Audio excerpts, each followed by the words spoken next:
I think if I hear you call me Becky one more time, six-pack, I'm gonna pop your tops.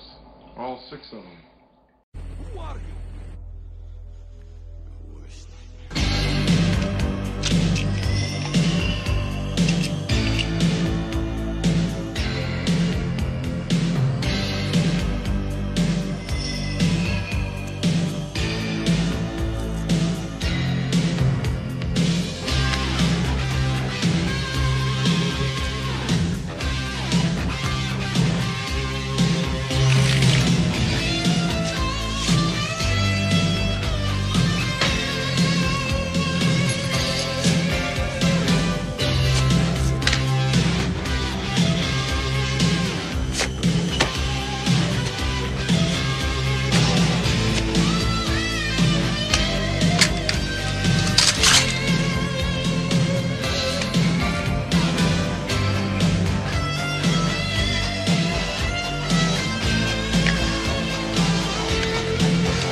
Hey, this is Matt once again. Welcome back to another review, and this is a review, Patreon review for Cinema Fan 97. Thank you so much for that. If anyone's ever interested in requesting pretty much any type of video, you can do so either joining my Patreon or sending requests directly via PayPal. Links are down below in the info box. If not, no worries, but if so, thank you. Then the links to both are down below. And you want a review of the 1993 film Dazed and Confused. Now, Dazed and Confused is a Richard Linklater film, and I heard a lot about this movie. I'd never seen it until now. And I say I liked it. I liked it because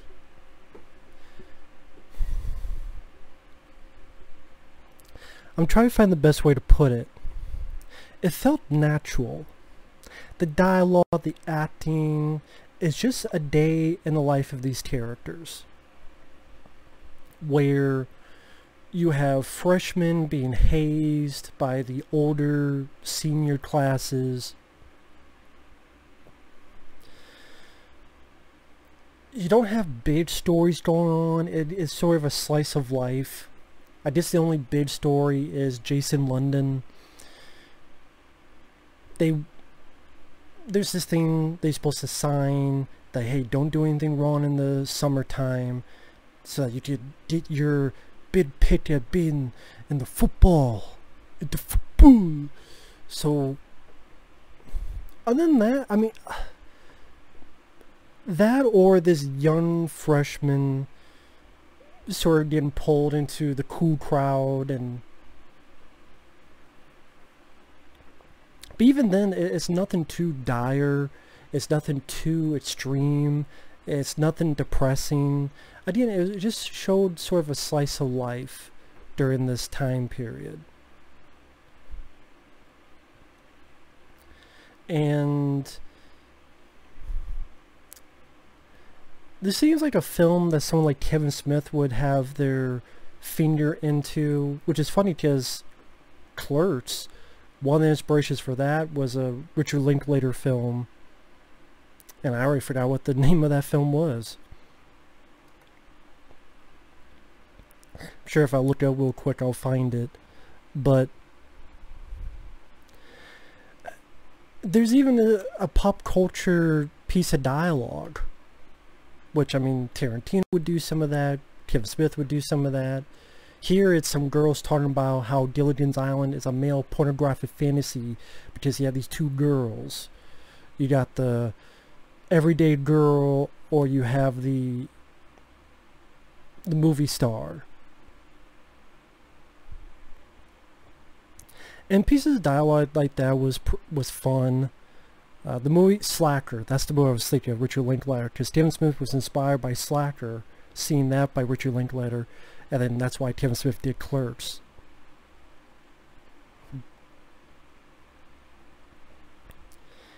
And the cast, you got Ben Affleck as, I forget if he was a senior, but he's very gung-ho about hazing younger freshmen, in which they get this big paddle and they spank the shit out of them. Like I said, Jason London is the star. Sasha Jensen, who I recognize from a couple films, including the 90s Buffy the Vampire Slayer. He was also in Halloween 4, The Return of Michael Myers. He was the boyfriend that Michael grabbed and crushed his head in Halloween 4. That was Sasha Jensen. Matthew McConaughey. This is kind of one of the big films for him early on in his career. This is where you hear the alright, alright, alright. That's definitely one of the most memorable parts is Matthew McConaughey's character. I mean, the line that he says, you know what I love about these high school girls? I get older, they stay the same age. And he's a bit of a stoner of a guy. And from what I understand, his role was supposed to be a bit part, but some other guy was causing trouble, no one liked him, so they lessened his part, and Matthew McConaughey got more and more of a bigger part. And apparently a lot of his stuff was ad-libbed. Which, if that's the case, is even more impressive. But I like Matthew McConaughey. I've always liked him as an actor. A Time to Kill. He was really good at Interstellar. I like The Lincoln Lawyer.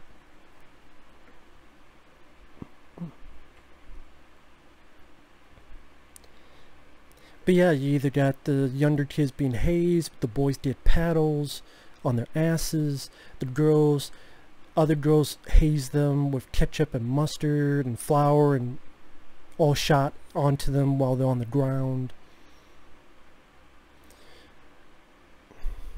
It's one of those films that it's hard to talk about the plot because it's not really a plot. Either they're looking for weed or looking for kegs or just hanging out or relaxing. Parker Posey is a very bitchy character. Milla Jovovich, it's funny, she's on the poster, but if you blink, you miss her. I mean, I just find that funny. Like, Milla Jovovich right here is on the poster, but I can't remember a line of dialogue she had. I think she was one of those also that a lot of her stuff was cut down. Oh, another fun bit. Anthony Rapp is in this. That's the guy from Adventures in Babysitting. Daryl, the guy, the teen kid who joined the brother, the sister, and the babysitter Elizabeth Shue on their journey.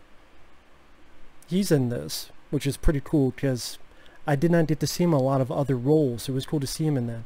Joy Lord Adams, it was funny to see her because she would work with Kevin Smith in Chasing Amy soon after. I mentioned Ben Affleck. Cole Hauser, who I remember from Pitch Black, he's in this. So it has a really good cast. Like I said, the dialogue is natural. The soundtrack, I mean, it's got a hell of a soundtrack, just to name a couple. And you got Alice Cooper, ZZ Top, Nazareth, Ted Nugent, Leonard Skinner, Deep Purple, Kiss, Black Sabbath. You got a lot of fucking songs in this.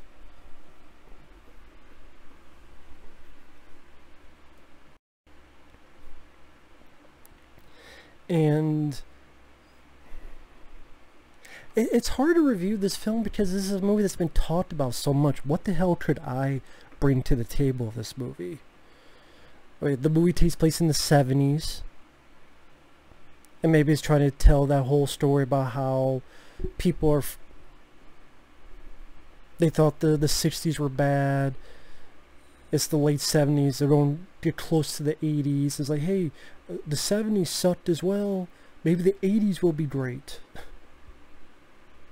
To some of us, it was. So, prediction correct in my opinion. But that's just my opinion.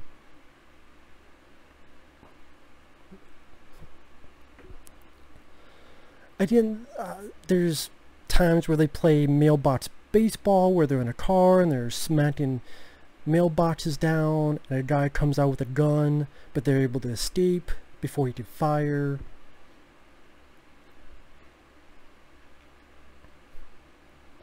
There's cater parties. Adam Goldberg, I've seen him in other films. He gets into a little fight with someone. That's like one of the big dramatic moments, but it's not too... That's the thing. At least the tone was consistent. It didn't, out of the blue, turn into a after-school special or turn into a lecture about something. And I think maybe that's what Richard Linklater was trying to do. Just give a great cast, a great soundtrack, and just have dialogue where kids just, how do they really talk with each other? How do they really interact with each other?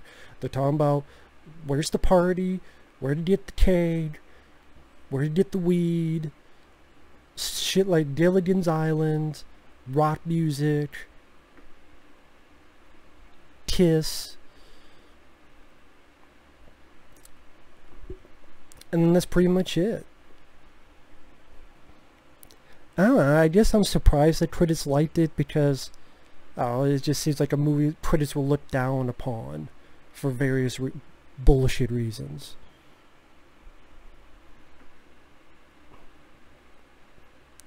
I mean, I have to read what the other critics say, but you can read that yourselves on Wikipedia.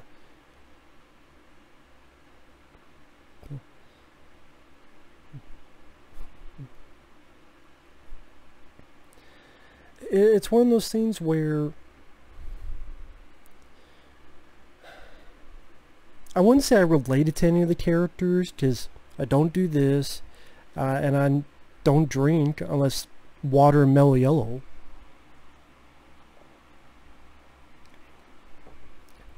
But the character that was most fun was Matthew McConaughey. You gotta keep living, man. Livin.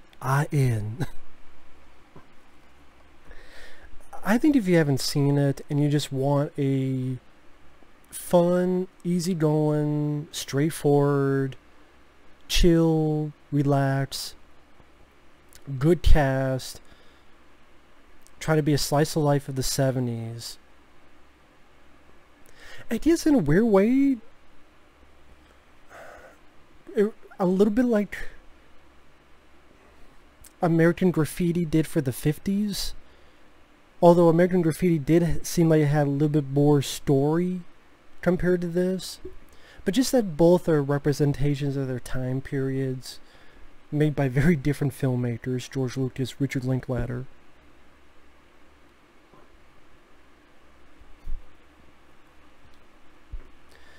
Or maybe you could think of it as a Kevin Smith film without much of dick and fart jokes. Although I like early Kevin Smith. I've reviewed the Kevin Smith films. And I don't mind some of Richard Linklater stuff. I think he did the remake of The Bad News Bears. I remember not minding that film. I reviewed School of Rock with Jack Black. I liked that film. So overall, I didn't mind it. Didn't mind it for what it was. And I don't want to give everything away for the few people that haven't seen it. And if you have seen it, you probably do a better job explaining it than me. To me, it's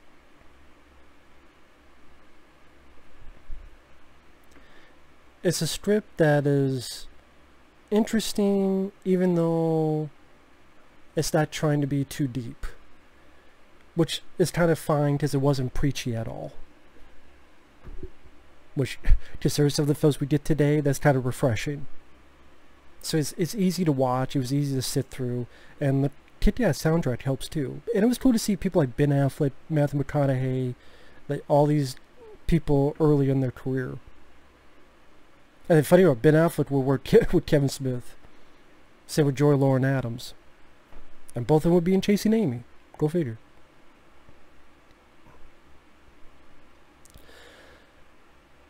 But with that said, thanks for watching. Take care, and we'll see you in the next video. Later.